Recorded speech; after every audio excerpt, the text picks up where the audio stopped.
tugiye kwerekeza ikiganiro mu gitabo cy'iyimuka Misiri cyangwa se kuvanwayo, ahandi bagakoresha kuva igice cya 21. Ku cyisho kivuga ngo nubwo biruhije ariko biracyashoboka, nubwo biruhije ariko biracyashoboka. Igice cya 21 cy'igitabo cyo kuva niho tugiye kuganira ku magambo nekereza ko atari makeya, ariko nimba wumva n'umutima wawe uri hano, ayawe uri buyumve. Yesu yigeze kubwira abantu bamuri imbere, arababwira ati mwanze kuzaho ndi ngo mukizwe. Nago babyumvise, n'ingendo bari bakoze ndende cyane, baza aho ari, bamanutse imisozi, bambuka ibibaya, bazamuka indi, ariko arababwira ngo mwanze kuzaho ndi ngo mukizwe. Wakwibaza uko babyakiriye kandi bahari, ariko rege nkubwire ngo ushobora kuba uhora mu materaniro, uhoraho iby'Imana bivugirwa utarahagera na rimwe. Kuko uyu munsi Imana ntabwo irebera ubwinshi bw'abantu baje mu materaniro, ahubwo ireba umutima wamaze gushaka kumenya iby'ubugingo. Aya mategeko niyo uzashyira imbere yabo. Kuva 21 umurongo wa mbere. Nugura umugurano w'umuheburayo agukorera imyaka 6, kuwa 7 azagende abe uw'umudendezo atagize icyo yicunguje. Umurongo wa 3. Niba yaraje wenyine azagende wenyine, niba yarazanye n'umugore azajyane nawe. Hano tugiye kureba ububata bw'uburyo butatu. Uburyo bwa mbere ni ububata bw'abantu babaga baragurishijwe. I Kairo mu Misiri hari isoko ry'abantu, abe ni amateka. Amahanga ya kera yarangwaga no kugira imbata. Imbata ntabwo abaga ari umuntu uzagira igihembo ahererwaho aba. Nta musaruro w'ibyo yakoraga umugarukira yagiraga.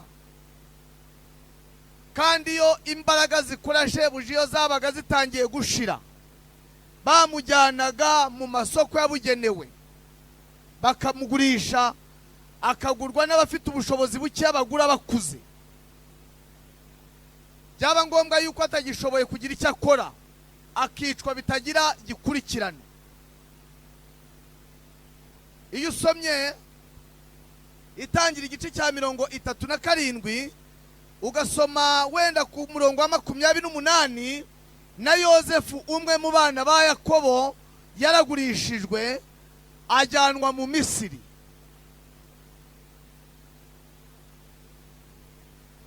Ububata bushingiye ku bugurano Yozefu yabugezemo. Ububata bwa kabiri nubwo abantu bafatirwaga ku rugamba. Amahanga iyo yarwanaga n'ayandi, kimwe mu bimenyetso by'uko batsinze urugamba ni inkomere z'abazima, ni imirambo y'abishwe. Ariko cyane urugamba rwagaragazaga gutsinda iyo hari abantu bafasha ari bazima. Iyo usomye neza Bibiliya bisobanura. Igitabo cya 2 cy'Abami igice cya 5 umurongo wa 2, Abasiriya bateye Isiraheli muba banyaze. Bibiliya ivugamo umwana w'umukobwa. Iyo usomye muri Daniyeli igice cya 1 umurongo wa 1 ukigira hasi, Nebukadinezari yagabye igitero Yerusalemu, anyaga Abayuda. Abasore barimo ba Daniyeli barajyanwa. Ubwo n'ubundi bubata bw'abafatiwe ku rugamba. Ariko nanone ubwo bubata bwose bwamburaga umudendezo umuntu nabe agishobora kugira amahitamo. Niyo mpamvu mu Kuva 21 batubwiye ngo nugura umugurano, uwo ni umurongo wa 2, w'umuheburayo agukorere imyaka 6, ku wa 7 azagenda aba umudendezo atagize icyo yicunguje. Uwo ni umuheburayo waguze undi muheburayo. Hari amahirwe y'uwo muntu waguzwe, yashoboraga, itegeko ryamwemeraga gukora ako kazi k'ububata imyaka 6. Shebuja yaba mukunda yaba mwanga, itegeko ryamutegekaga kumuha umudendezo ku mwaka wa 7. Murongo wa 3 batubwira ngo niba yaraje wenyine akinjira mu bubata ari umusore, niba yarinjiye mu bubata ari wenyine ari umusore, umwaka wa 7 ukamusanga mu bubata akiri umusore, Bibiliya yavuze ngo azagenda wenyine, birumvikana. Nyamara umurongo wa 4 wavuga ngo niba kandi shebuja namushyingira umugore bakabyarana abahungu cyangwa abakobwa, uwo mugore n'abana be bazaba abashebuja uwo, ariko uwo mugabo azagenda wenyine kuko yinjiye mu bubata ari umusore. Imyaka 7 imusanga mu bubata, shebuja imushyingiramo umukobwa. Muri iyo myaka 7 itaragera aba yarabyaye. Umwaka wo kubatura wa 7 nimbuje rero, ntabwo umugore n'abana itegeko ribemerera kubaturwa, kuko umusore yabashakiye mu bubata. Nyamara ku murongo waho wa 5, ariko uwo mugurano niyerura ati nkunze databuja n'umugore wanjye n'abana banjye, sinshaka kugenda ngo mbe uw'umudendezo. Muhumve neza, yahashakiye umugore ahabyarira abana, none umwaka wa 7 uraje, amakondera, ingoma ziravuze, ibikoresho byabugenewe birakoreshejwe, ngo nyamuna abantu bashebuja mufite imbata mumenye ko umwaka wo kubatura imbata ugeze. Ariko hari amategeko abigenga. None rero umwaka wa 7 hatazagira umuntu usanga mu bubata, bose bazabaturwa. Ariko umurongo wa 5 wavuze ngo uwo mugurano, iyo mbata, umwaka wa 7 nugera, yarakunze shebuja cyangwa se yarakunze umugore n'abana yahashakiye, Bibiliya iratubwira ngo umurongo wa 6, shebuja amujyana imbere y'ubucamanza cyangwa se imbere y'Imana bitewe n'inyandiko ya Bibiliya. Shebuja amujyana imbere y'Imana, amuhagarike ku rugi cyangwa ku nkomanizo, shebuja amupfumuza ugutwi uruhindu, agumye kumukorera iteka. Kubera iki bisabye kumupfumura ugutwi? Nuko hagomba kuba ibihano bihana shebuja wasigaranye imbata mu gihe umwaka wa 7 wo kubatura watangajwe. Hagomba kuba ibihano rero ku bantu bose bagifite imbata basigaranye kandi umwaka wo kubaturwa wageze, kugira ngo rero bitaza kugira ingaruka kuri uwo mukoresha udahemba, udakunze uwo yabase, aramujyana mu bucamanza kugira ngo uwabaye imbata yisinyira imbere y'amategeko ko itangazo ryo kubaturwa ryamugezeho, ariko kubw'impamvu ye bwite.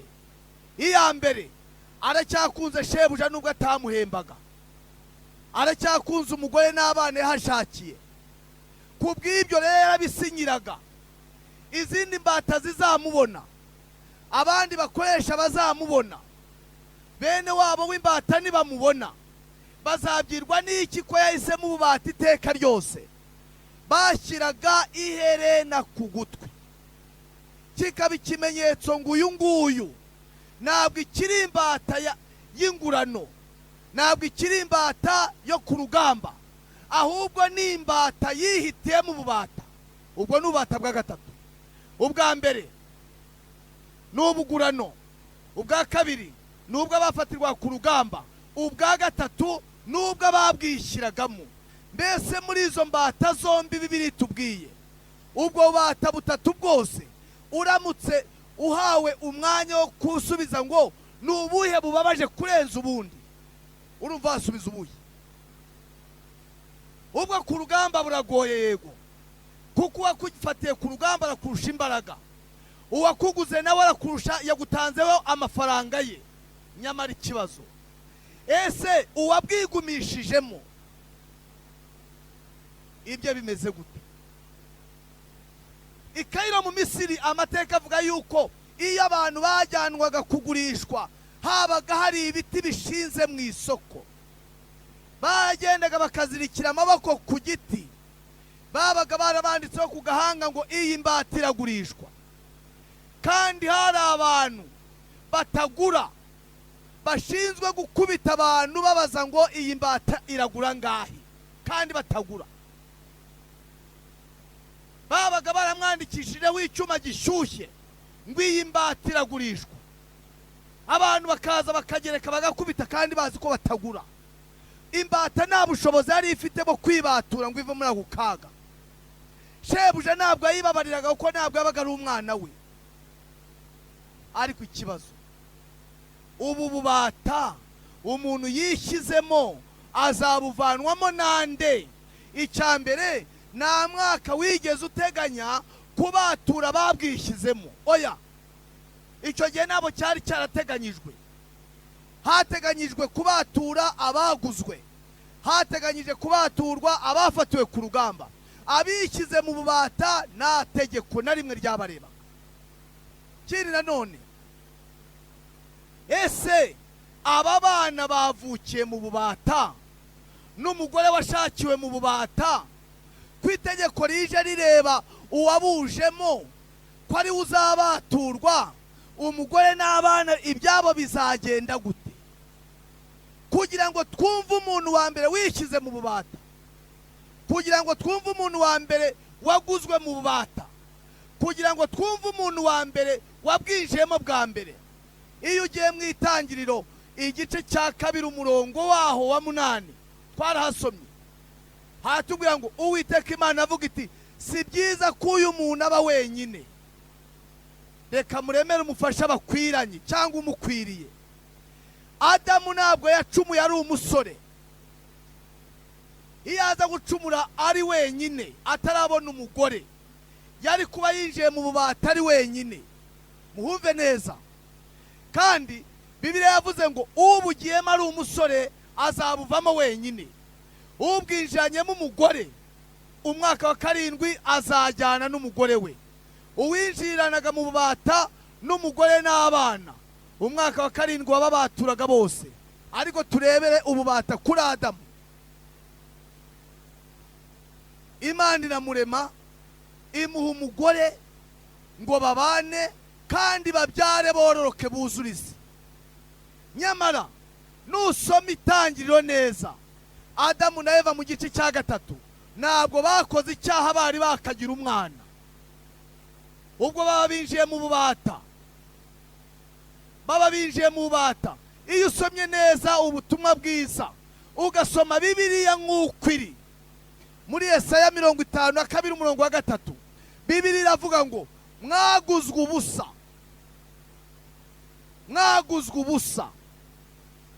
ariko dushimira Imana, uwo murongo ntabwo uvuga kugurwa ubusa gusa, ahubwo yarasubiza ngo muzanacungurwa ari nta feza mutanze.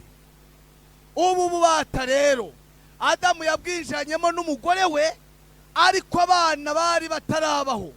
mbese urubyaro rwa Adamu, bene Adamu natwe turimo. mbese uramutse uhawe umwanya ngo utekereze neza, aba bana ba Adamu nawe ukaba mwene Adamu, baremerwa kuva mu bubata?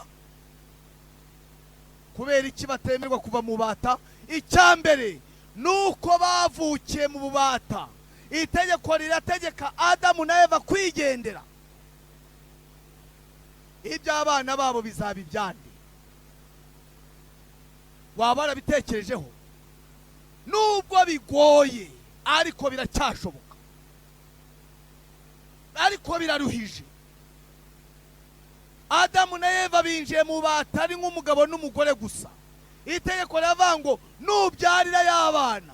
Kubera iki abana bategekwa kuguma mu bubata? Icyambere, nibo babaga bazasimbura ababyeyi babo, nibo babaga bagifite amaraso mashya yo gukora. Kubw'ibyo rero abakuze imyaka 7 bashobora kuba batangiye kugira ubumuga, gutakaza imbaraga. Baragendaga, shebuja akunguka imbata nshya atagiye kugura ku isoko, ahubwo zavukiye mu rugo rwe.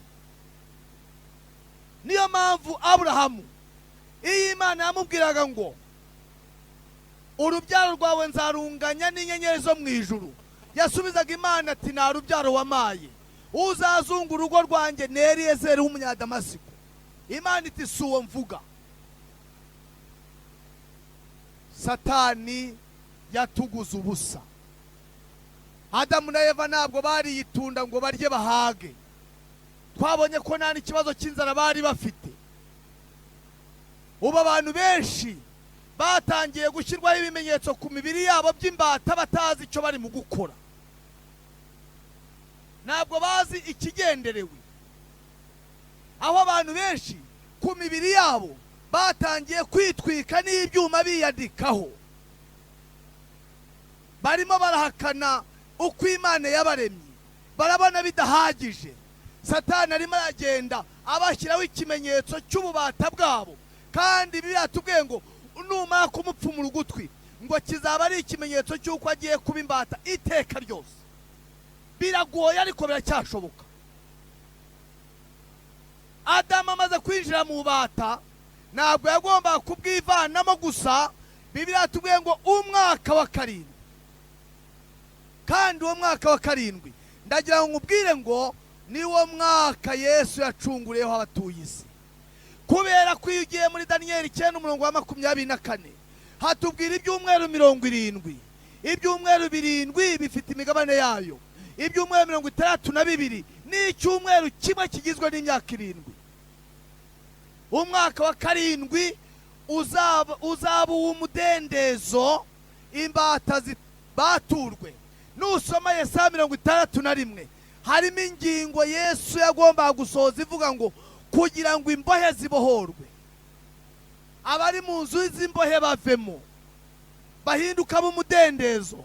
Ngo ni umwaka Umwami Imana yatanzeho imbabazi ku batuye isi. None ikibazo, umwaka wa 7 wakurangira nawe imbabazi utarava mu bubata bwa Satani, bizagenda gute? Adamu na Eva binjiye mu bubata, babyarira abana mu bubata. Bamaze kubyarira abana mu bubata, mbese abo bavukiye mu bubata aribo twebwe, ibyacu bizagenda gute nimba umwaka wa 7 wararebaga ababwinjiyemo ari abasore?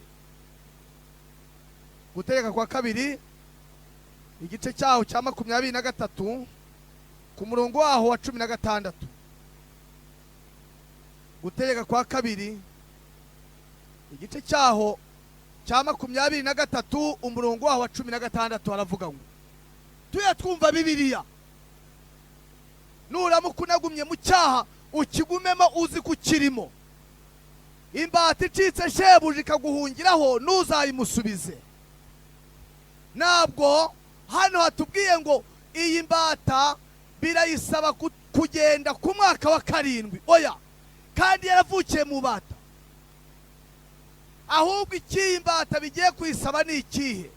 Ntabwo ari ukujya gusaba uruhushya uwayibase, ntabwo ari ugukora imirimo myiza ngo isezere, ntabwo ari ukwandika urwandiko ruvuga ngo ndambiwe ububata. Oya, ahubwo amahirwe ifite gusa yonyine nayahe?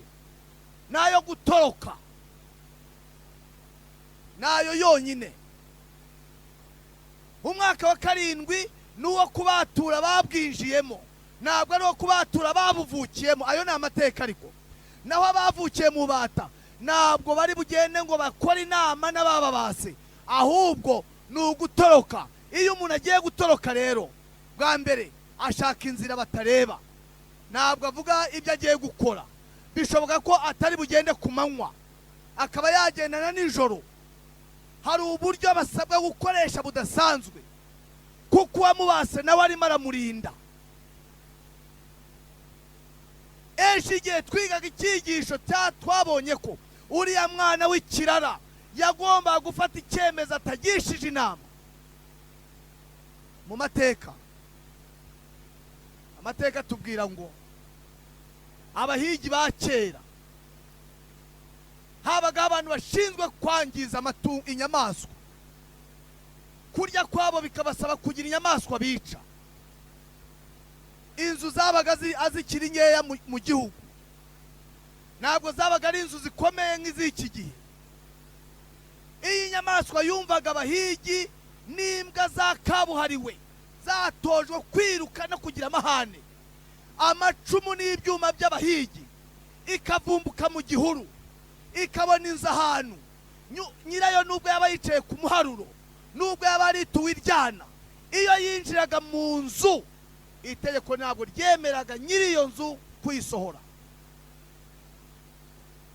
yabaga irusimbutse. Kandi nayo ntabwo yashobora kurya uwisanze ku muharuro, cyangwa ngo ibe yarya itungo isanze mu nzu, kuko ubugingo bwayo burahigwa. Byasaba guhita yoroha mu mutima. Gabanya amahane, kuko uhiga ubugingo bwawe kuri hafi. Toroka rero. Bibiliya tubwiye ngo imbata icitse shebuja ikaguhungiraho ntuzayimusubize, kuko irahigwa, ubugingo bwawe bugeze kure.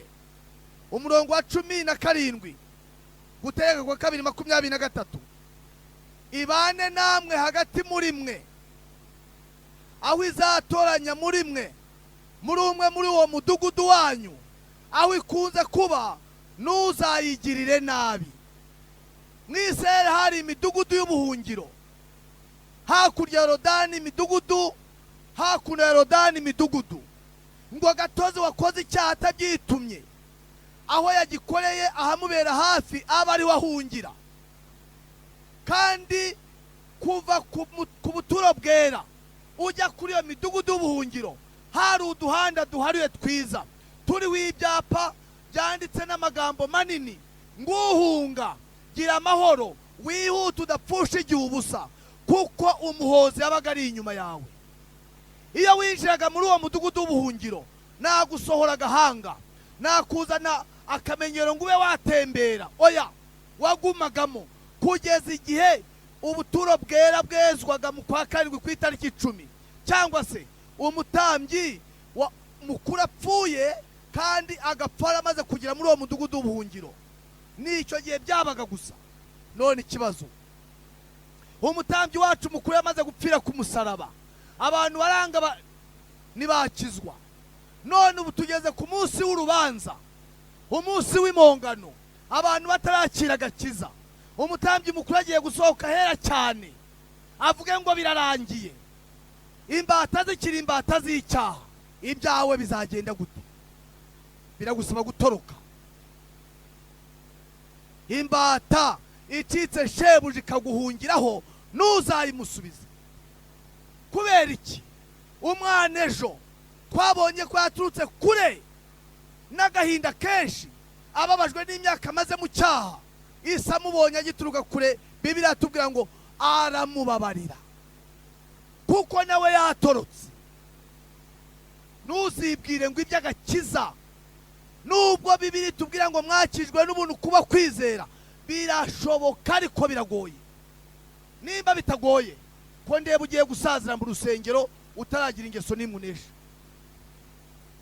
Ngaho shyira ku rutonde ingeso abanyabyaha bakora, utashyiramo inzoga, kuko inzoga ubwazo zisuzuguza uzinywa.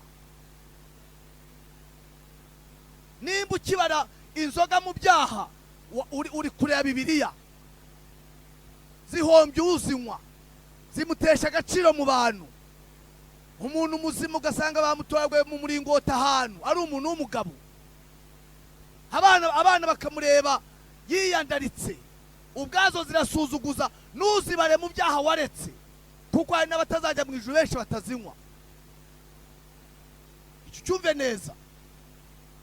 Ushobora kuba udasambana atari impamvu y'uko irari warinesheje, ahubwo ari uko hari ijisho rikureba n'amategeko y'idini ubwayo ahantu wabikoze. Ariko ikibazo, nimba wumva warakijijwe, ubuhehesi warabukize. Nimba utarwana, hari amategeko ahana abantu barwana, ariko nimba utarwana, mbese n'uburakari warabunesheje. Yesu ageze mu isi yabwiye abayuda ati, ukora icyaha wese n'imbata y'icyaha. Maze abantu bagenda aho kumenya icyaha icyo ari cyo, bihana imbuto aho kwihana icyaha ubwacyo. Bagenda bitwa bangeso nziza. Kuba ngeso nziza no gukizwa biratandukanye. Kuba ngeso nziza no gukizwa birahabanye. Bangeso nziza bari mu gihugu ari benshi. Hari abantu bitangira abandi batanabazi. Hari imiryango nterankunga ifasha abantu batanazi. Ibyo nubishingiraho ubyitaga kiza uzazimira. Kuki Nikodemu yagenze nijoro agiye gushaka iby'agakiza kandi ari umwigisha w'amategeko? Yajyaga hehe? Iyo usomye muri Mariko igice cya 10:17, hari umusore w'umutunzi. Uwo musore w'umutunzi yaje yihuta yikubita ku birenge bya Yesu, aramubwira ati, mwigisha mwiza, nkora iki kugira ngo mbone ubugingo buhoraho? Ikibazo Yesu yamubajije arakibaza nawe. Ati, mbese uzi amategeko? Undi ati, ndayazi kandi nayitondeye mereye mu buto bwanjye. Nimba ari yarayitondeye ahereye mu buto bwe, yajyaga he? Yajyaga he? Nimba yarayitondeye ahereye mu buto bwe, ni iki cyatumye aza kubaza Yesu icyatuma icyo yakora ngo abone ubugingo? Urumva ko yari afite ikindi kibazo kirenze ibyo yujuje. Kandi birashoboka. Hari igihe intege nke zitera umuntu kumera nk'aho yihannye. Ibyo birashoboka. Imbaraga nkeya zikaza hakagira ibyaha utagikora. Ariko ikibazo, icyaha imbaraga zacyo ntabwo zigaragara mu byo abantu bakora, zigaragara mu mutima wabaye imbata y'icyaha. Ibitekerezo bibi biracyarwana mu mutima wawe. Kwifuza iby'abandi, ishyari n'umujinya, kurakazwa n'ibyo abandi bagezeho, ubuhehesi bwarakumaze nubwo n'abasambanyi bakiriho, ubujura bumeze nabi, ukavuga ngo warakijijwe ngo nuko uri umunyedini runaka. Oya, imbata. Yesu ati, ntabwo imbata iba mu rugo rwa shebuja iteka.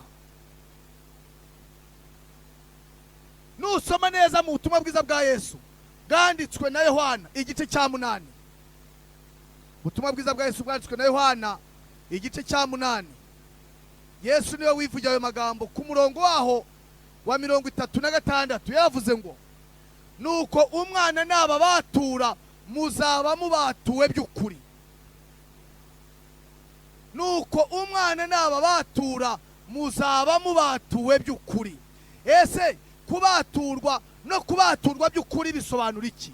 Abise bavuye mu Misiri bishimira yuko batazongera gukora imirimo y'uburetwa. Bishimira ko bakize inkoni n'ibiboko byo kwa Farawo. Ariko kuki batageze i Kanani ngo bahinduke abana b'Imana by'ukuri? Kuki baguye mu nzira kandi bavuye mu Egiputa? Ndagira ngo ubwire ijambo riteye agahinda. Byafashe Imana umunsi umwe, ijoro rimwe, kuvana Abisirayeli mu Egiputa, ariko biyisaba imyaka 40 kuvana Egiputa mu Bisirayeli mu mitima yabo. Ijoro rimwe Abisirayeli bari bavuye mu Egiputa, imyaka 40 Egiputa yanga kuva mu mitima y'Abisirayeli. Ntabwo bari bavuye mu Egiputa. Umwana naba batura muzaba mubatuwe by'ukuri. Ibyo bisobanura kwihana no guhinduka. Iyo kwihana kudarekejwe no guhinduka, imitima y'abantu isigarana ibimenyetso by'ubunyacyaha, kandi icyaha cyose gishoboka wagikora. Abisirayeli bavuye mu Egiputa basize amaso ku nkomanizo. Bivuga ngo bari bizeye Karuvari, ariko kuki batageze i Kanani? Kwihana no guhinduka bigomba kujyana. kimwe n'igisiga ikindi.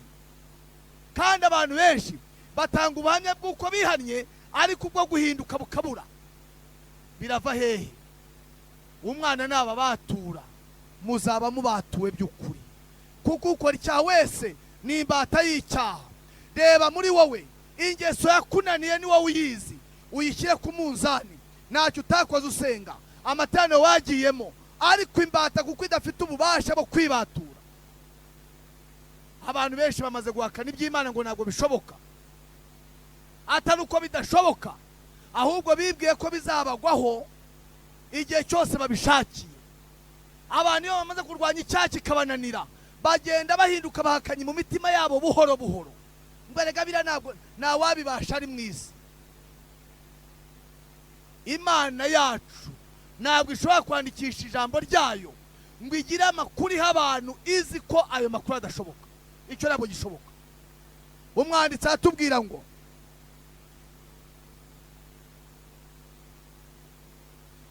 ku gice cyaho cya 8 umurongo wa 31 cya Yohana, nuko Yesu abwira abayuda bamwemeye ati, nimuguma mu ijambo ryanjye muzaba bigishwa banje nyakuri, namwe muzamenya ukuri, kandi ukuri niko kuzababatura. Ukuri kw'Imana niko kubatura umunyabyaha. Ntabwo ari guhora ugenda ujya mu nsengero, ariko ukuri kw'Imana utakumvira. Yesu ati nimuguma mu ijambo ryanjye. Iyo usomye mu butumwa bwiza bwa Yesu bwanditswe na Yohana igice cya 15 umurongo wa 4 n'uwa 5, Yesu arabwira abantu bose bari ahati, mugume muri nge nanjye ngume muri mwe. Nimba utari muri iri jambo, cyo ni kimwe. Icya kabiri ngo urigumemo. Satani azanezezwa nuko witwa umunyedini runaka, ariko udafite ubuntu bw'Imana bukorera mu mutima.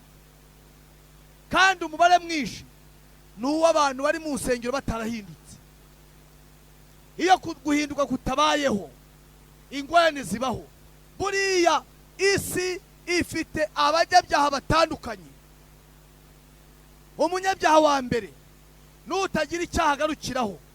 Icyaha cyose akoze araryama agasinzira kumva nta rubanza afite. Uwo niwe bita ruharwa. Ahubwo akabazwa nuko ari ibyaha bwije adakoze, akumva nta kibazo afite, ahubwo akishimira uburyo yabikoze mu buhanga ntanafatwe. Abantu bose bakaba bazi ngo uriya ni umunyabyaha, nimuhurira mu nzira arakwambura. Uwo ni umunyabyaha wa mbere. Umuntu wa kabiri uteye ubwoba ni umunyabyaha wo mwitore utarahindutse. Ubugome bw'uwo munyabyaha we rero yica bari hanze y'itora, akayica n'abari mu itorero, kuko bamusitaraho. Baba babona yarabatijwe, baba babona afite inshingano runaka, ariko kubera ko atahindutse yica bari hanze y'itorero bamurebaho, akica n'abari mu itorero baje vuba. Wateye ubwoba rero. Ariko wa gatatu we ntabwo abarirwa mu banyabyaha, ni umuntu wakira ubuntu bw'Imana bugakora mu mutima we. Uwo ntabwo agenda byogagiza, ahora yumva ari umunyantege nke, ariko wifuza guhindurirwa amateka n'Imana. Uwo ni wo mwifuriza kuba we. Naho kugira aho ubarirwa gusa, ukagira aho ubarirwa gusa ngo idini izagushyingure neza cyangwa rizagukorera ubukwe, ibyo byonyine bizakugeza mu gituro cyawe rigusezereho. Umuzuko wa mbere hari igihe utazawubamo, kandi nta muntu idini rizazura nawe. Yesu yabivuze neza muri Yohana igice cya 11 umurongo wa 25 na 26, ati ninjye kuzuka n'ubugingo, unyiza nubwo yaba arapfuye azabaho. Uraba umufana w'idini, uzasoza urenganyije ubwoko bw'Imana. Umwana naba batura muzaba mubatuwe by'ukuri. Guterana ni byiza, ariko guhindurwa n'ubutumwa bwiza ni ikindi. Kugira aho ubarirwa ni heza, ariko ahuje n'ijambo ry'Imana. None twavukiye mu bubata, nabo twakagize ibyiringiro by'ubugingo buhoraho, ariko waje gucungura abatuye isi. Natwe yaduhaye amahirwe yo kuvuga ngo biraruhije ariko birashoboka. Hari abantu hano baryama kugeza mu gitondo nta werekeje ibitekerezo ku Mana.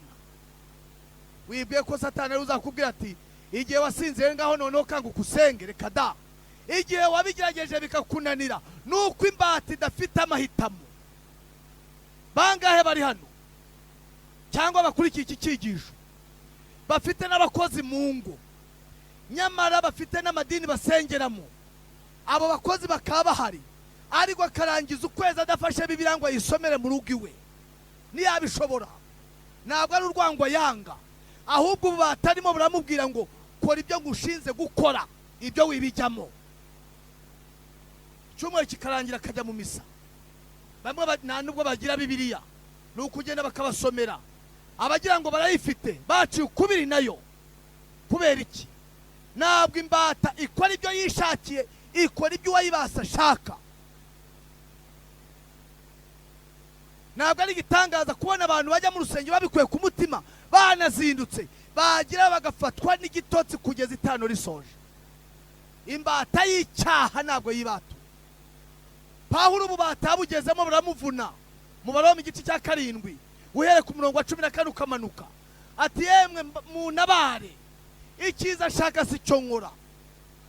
Imbata iyo ububata bwayiryaga yavaga ku munsi wa mbere yifuza kubaturwa, ariko bikayinanira. Abise babayemo imyaka irenga 400, ari igihe gikure gisohoye barataka. Gutaka kwabo kugera imbere y'Imana, Imana yumva gutaka kwabo. Igihe utarataka ngo utakira Imana, uti Imana nta bushobozi mfite bwa kwivana ahantu, ikiganza cyawe nicyo cyabikora gusa, uzarinda usazira mu rusengero. Ibyo umwuka utarabyumva, bitarakorera mu mutima wawe. Ingeso runaka yakunaniye wakora gutarabatizwa, utaraba umunyedini, n'ubu uracyayikora. Kandi mu gitondo wasenga, nimugoroba ugasenga, bamwe bajya kurya bagasenga, bakayoberwa impamvu hari ingeso yabananiye. Umwana naba batura, nibwo muzaba mubatuwe by'ukuri. Ntabwo idini ribatura, oya, ntabwo ribatura. Cyo kora icyo abanyedini bashobora gukora ni ukuba abanyamahane ku byo bemera gusa. Iyo abakinnyi barimo bakina umupira, umukinnyi akubita undi hasi agahita amufata akaboko akamwegura, abafana bakaba aribo barwana kandi abakinnyi batarwanye. Ngiyi ingaruka y'aba b'abanyedini, bazarwana vuba aha. Bagiye kurwana. Umwe atuvuza idini yanjye, undi ati nari ngatangaye ko agenda atavuza idini yanjye. Aho kumva ukuri gukiza umutima, umuntu akumva idini. Utarabaho idini yari iriho, nunapfa izabaho. Ahubwo reba Yesu Kristo wabambwe agapfa akazuka, akaba ari ku ntebe y'imbabazi kubwawe gusabira. Nguwo wenyine niwe uzakuyobora mu byanditswe byera, akwereka ati dore ukwiye gusenga. Ukwiye gusenga mu kuri no mu mwuka, ukwiye kwizera ijambo ry'Imana, ukwiye kwihana no guhinduka, kandi ibyo ntabwo uzabishobora. Pawulo ati shobozwa byose na Kristo imbaraga. Uwo wahaye Pawulo imbaraga akamubatura, ariko Pawulo agombye gutaka, aravuga ati yemwe mbonye ishyano, ninde wanyiza ubu bubata, ninde wanyiza umubiri untera urupfu. Arangije avumbura ibanga, aravuga ati ariko Imana ishimwe kuko izajya inkiza kubwa Yesu Kristo. Nguwo rero uwatanze amahirwe ku musaraba, uwari uri iburyo, arebye Yesu mu kwizera, niyamurebera mu bwambure yambaye ubw'ubusa, niyamureba kuba nawe arimo asuhuza umutima, niyamurebera mu ntege nke, ahubwo aravuga ati uri umwami, kandi nugera mu bwami bwawe uzanyibuke. Undi nawe akoresha umudendezo, atari ko bajyaga bavuga ko ukiza abantu, ngawe ikize umanuke natwe udukize. Mugenzi we aramucyaha ati have, twebwe turazira ibyaha twakoze, ariko uyu we ni umuziranenge.